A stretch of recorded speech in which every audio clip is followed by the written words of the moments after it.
Hey everyone, this is Elenbaas from Nightlight Astrology. Happy Monday, everybody. Today we are taking a look at the sun's opposition to Pluto. This is coming right off from the full moon that we had in Capricorn over the weekend. Now the sun has moved into the sign of Leo and is opposing Pluto, just as Mercury and Venus have already done in this month of July. So we have gotten quite a powerful series of transits this month. A lot of them have revolved around oppositions to Pluto. Of course, last week we had the Mars-Uranus conjunction. Right before that was the Venus opposition to Pluto. So yeah, this has been a very powerful month, and we're going to continue looking at the transits of this month. We also have Mercury just coming off from a square to Uranus. We'll include that a little bit in today's analysis of the Sun-Pluto opposition as well. But that is where we're heading for today. And before we do, don't forget to like and subscribe. Our analytics show us that a lot more people that watch this channel are not subscribed than are, which is kind of crazy. So if you don't mind subscribing, it helps our channel to grow. If you're watching it all the time anyway, your subscription means a lot. It helps us grow the business, the company, the community, helps us support everything we do. So really appreciate it. You can find transcripts of my daily talks on the website, nightlightastrology.com. And you can also, on the website, check out some of the upcoming events that we have.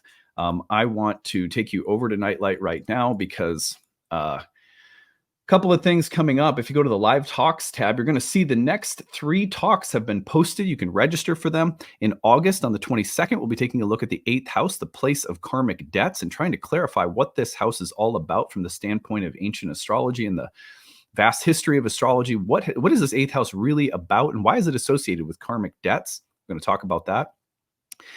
On September 19th, I'm doing a talk on Venus's 12 love languages, which ought to be really fun. This is a way of understanding what Venus loves, her likes and dislikes through the 12 signs of the zodiac. And then finally, on October 17th, I'm doing a talk called The Myth of Astrological Compatibility. What everybody gets wrong about the astrology of relationships. You can hear my opinion about that topic on October 17th. So some fun talks coming up. I'm really excited about those and hope to see you there. We just had our talk on Uranus and Gemini. If you missed that, you can pick that recording up through the website, and any of our previous monthly webinars are also available for sale on the shop page. Okay, let's turn our attention to the real-time clock, where we are going to take a look at this opposition to Pluto. So here we are, Monday, July 22nd, and I'm going to open my Epic pen. Let's bring this over here.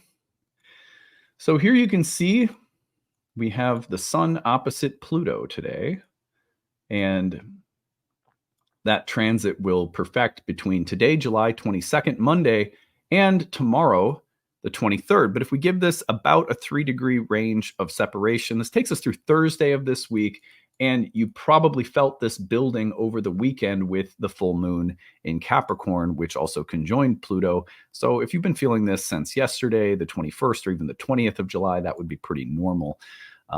And the other thing that's really interesting is yesterday coming into today, during the full moon, and as the sun is now opposing Pluto, we also see Mercury perfecting the square to Uranus in Taurus. So a couple more big transits simultaneously. The other thing that is perfecting in the sky right now is Mars's trine to Pluto, which was happening yesterday into today. The 2 planets are just separating. Mars is just separating from its trine to Pluto today, but that's very much still in the air and will be again through about Thursday of this week. So all of these transits that we're discussing today, that kind of fell through the weekend, you'll be feeling them as the week unfolds overall. Okay. And there'll be more that we're talking about as the week goes on, but those are the key transits we're going to focus on today. And I have, as always, 5 things to watch for.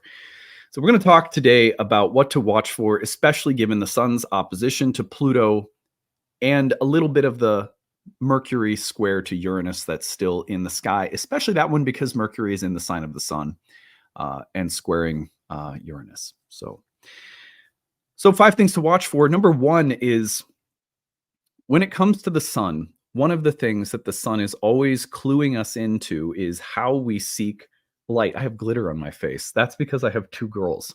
And I swear to God that nothing happens to me without getting glitter on me. So it's like it's like 3 out of the 5 weekdays when I sit down to do my video for the day, I'll look in the mirror and I'll go, oh shit, I've got glitter on my face. Anyway, okay. So the sun is frequently describing in our birth charts, but also as it travels month by month through the different whole sign houses of our birth chart, it is describing how illumination comes into our lives. And illumination can be joy, it can be that blast of creative energy, it can be epiphanies and insights like the light bulb going off inside of your head. It can be like that sense of purpose, a clear sense of what you want or where you're going or what your intentions are. But we think of all those metaphors of light. The other thing that it can refer to is how we seek to shine on the world, or how we want to be seen and how we want to be given light or attention. It's sort of like each of us has a part of ourselves that is like the sun in the sky.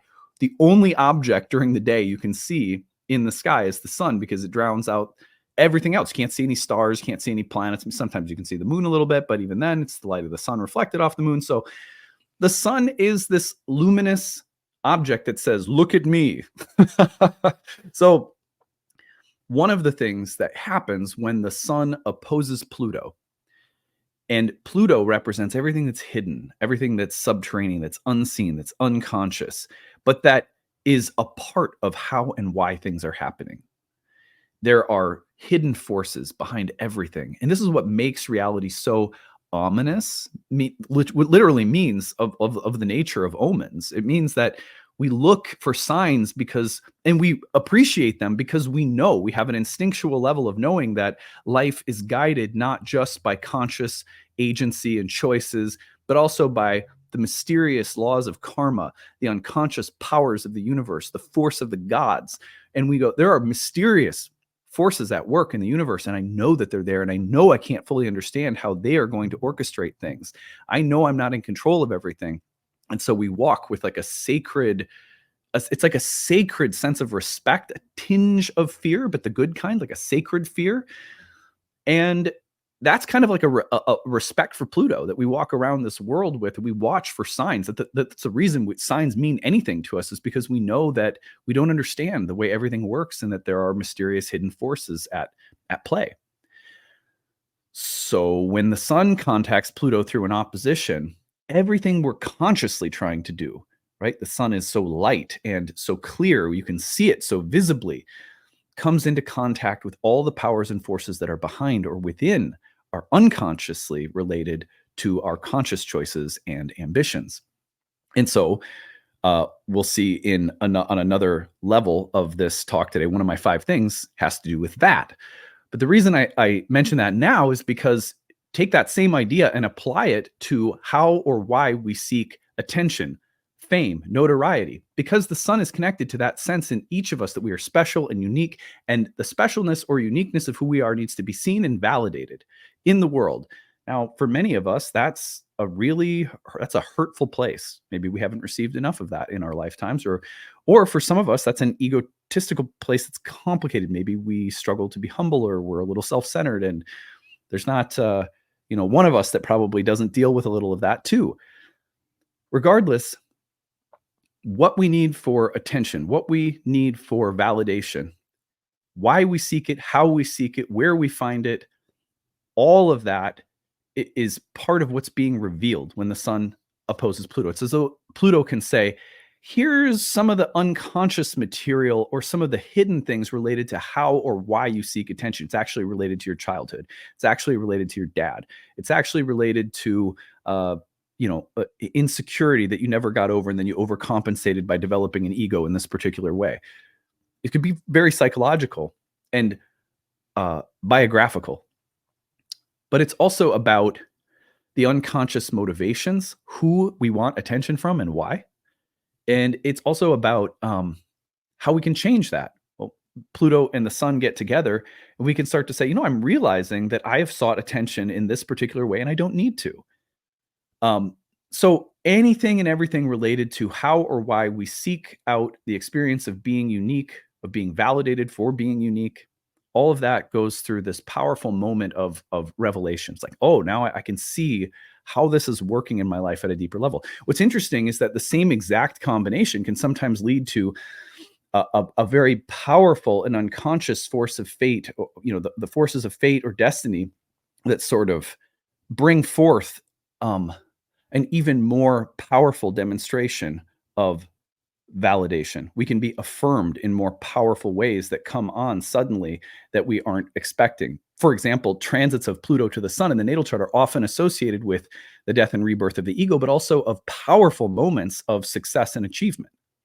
Because Pluto can also unlock this hidden, regenerative, creative, rich, sort of primal power that is ready somehow to ripen and show itself. And then all of a sudden we find ourselves in receipt of tremendous forms of success or validation or public, like fame or recognition on some level. And also sometimes those periods will come with temptations to become vain or to become more egotistical.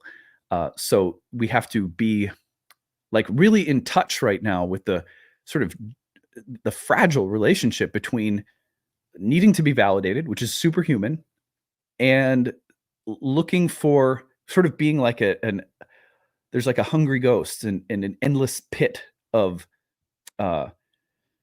neediness. I need to be special more and more, and it's never good enough, and it's never big enough. So watch for all of those dynamics around how we seek validation, how we look for that affirmation that you're special. What's at work within that for each of us? All right, so that's my first piece. Number 2, paternal karma released or fruiting. So this is a moment, a really powerful moment, not for all of us because it's often dependent on where things are falling in your birth chart. But anytime the sun opposes Pluto, you have the potential for a powerful releasing, healing, purging, and sort of flushing out of paternal karma.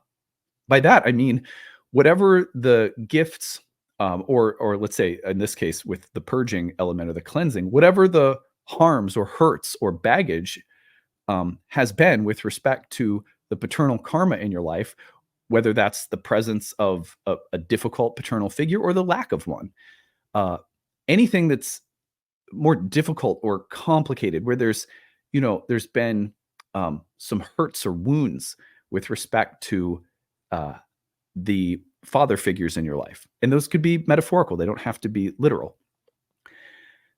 There's a moment here of great releasing and transforming of that karma.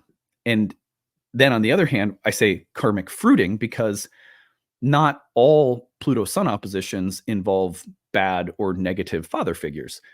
Many times Pluto Sun dynamics will come up when the fruits of the karma that has been has come into your life through your father, the things that your father passed to you, that all of the loveliest things are now hitting a moment of fateful fruiting.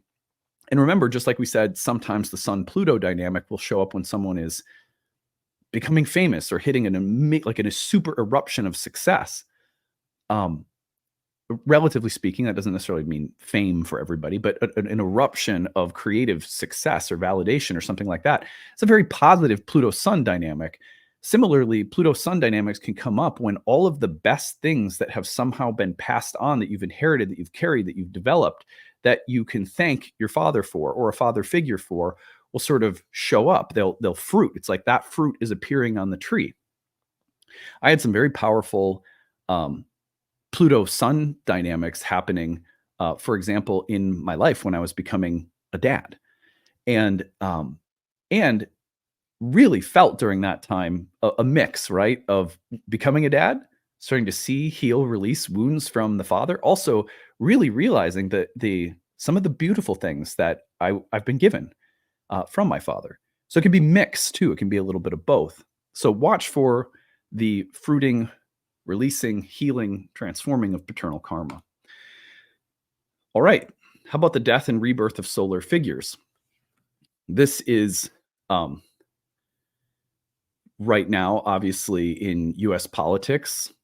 The consideration of the death of solar figures is very much in the air. We have two candidates that are older, first of all, older men. And one of them, there was just an assassination attempt. And another one, there's quite a bit of controversy around whether he's too old or, are his cognitive abilities strong enough. And I'm not here to debate those topics at all. I'm just mentioning them as a matter of, fact as to what's going on. This month has seen, and I'm recording this a week out, right? So I don't know what's happened between the time of recording this and the time that this will hit, but there is certainly right now a lot of conversation about the death of leaders and the age and mortality of leaders and things like that. So given that that's sort of in the air right now, I wouldn't be surprised to see more on these subjects playing out as the sun opposes Pluto. Just saying. Not necessarily literal death, but you get what I mean. So the death and rebirth of solar figures can also be about the mantle of authority that someone bears, how they hold authority, what kind of authority, how much, the description of duties at a job, the type of post we carry, and the way we carry it. All of that can go through a change, almost like saying the role of authority, its list of duties, its description can change.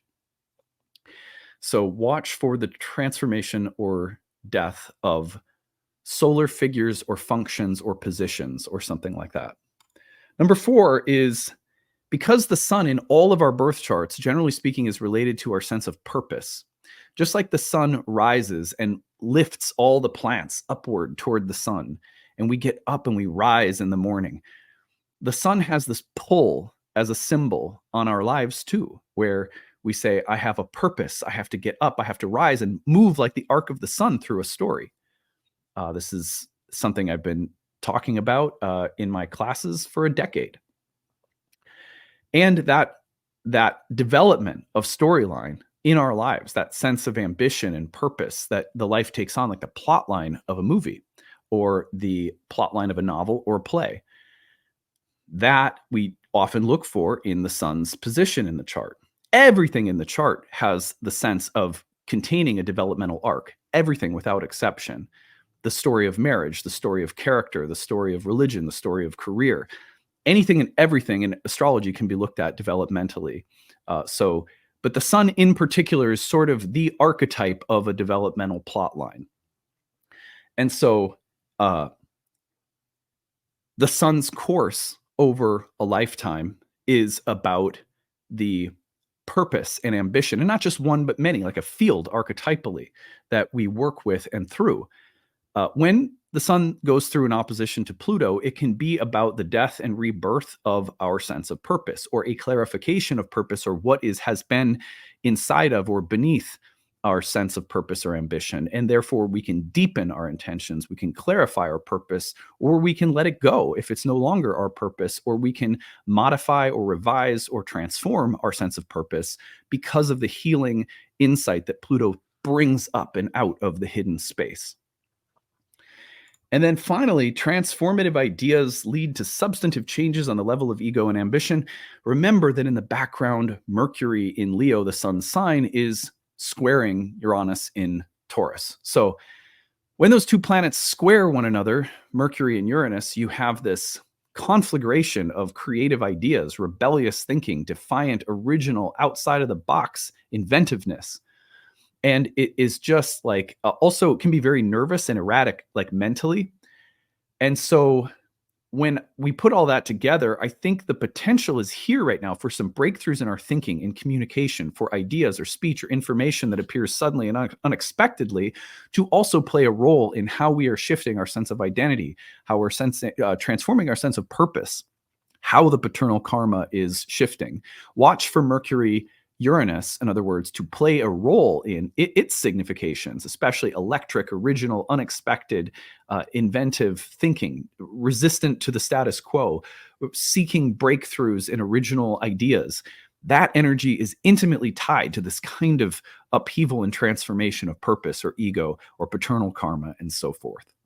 So let us watch for what shocking news or information arises and participates in the Sun-Pluto dynamic. Now, because so many people have asked me to say something about, I mean, literally, I feel like I've gotten probably 100 requests through YouTube, social media. People have been asking for me to say something about the recent assassination attempt on Donald Trump. So here's what I'll say. I'm just going to keep it really simple because this channel is not dedicated to politics. It is dedicated to an unpacking of mundane astrology in relation to your personal lives. I don't condemn political astrology, but I also don't practice it. So, what I'll say is this: with respect to the transit of Mars Uranus that was present at the time of the assassination attempt, uh, very fitting signature for an erratic, sudden, defiant act of violence. Someone trying to overthrow or shift the political landscape instantly through an act of violence. I don't ever think that any of us should take justice into our own hands, right? I have this belief that the universe will sort things out, and we should be very careful not to try and do that ourselves. At the same time, I find myself, like many of you, in that complex moral dilemma where it's like, well, sometimes you have to fight for what's right and everything like that. And what I've noticed in social media, has been kind of like this meta level of conversation about justice and violence and all of that. And I honestly have no interest in trying to unpack all of that. Okay. All I can say is that I don't condone trying to kill people, regardless of how I feel about someone's politics. So, but what was happening in his chart that I think is interesting is, so he has about a 26-degree Mars in Leo. I take his 29 Leo rising chart, whole sign. So in other words, he has a late Leo rising with Mars conjoined within 3 degrees of the ascendant. That's a very physical place. That is a place, as I know, because I've just had Mars Uranus on my ascendant, had a massive tree fall down and fall about 10 yards short of like massively harming our house during the middle of the night. And I was like, whoa, wow, that's Mars, Uranus, and Taurus striking down a massive tree. I mean, serious damage would have been done to our home. Missed by 10 yards, smashing into our house. So as someone who knows how physical, Mars, Uranus, I also accidentally fell down the stairs. So, and thankfully was okay. Had a series of migraines as Mars and Uranus moved over my ascendant. So like, it's a very physical place is the point. And when he has Mars on his ascendant, and then he's getting the Mars-Uranus conjunction in Taurus right on his midheaven-ish, a very public place, and then squaring his Mars on the ascendant, that's where you see, in astro speak, that's where you see a public act of violence that threatens his life or his health. So that's all I'm going to say about it. People asked me for some context, and that's it. Beyond that, like, I think that the conversations about violence and revolution and politics and justice and that whole thing that I've been observing on social media, all I can say is that on an archetypal level, that's the kind of stuff people talk about when Mars and Uranus are conjoined. So I will leave it there. I hope that satisfies the curiosity that a lot of you had about that event. There's plenty of great astrologers out there breaking down the transits and discussing the placements in the chart and stuff like that. So I just wanted to provide you the natal context for how that transit showed up in his chart. And we're coming into, I just want to say this too, like, we're coming into election season. And this is typically a time of year in my history of doing this during election seasons where people get really, really volatile. And understandably, there's a lot on the line. People feel very strongly about their beliefs, and it's a consequential election, and so on and so forth.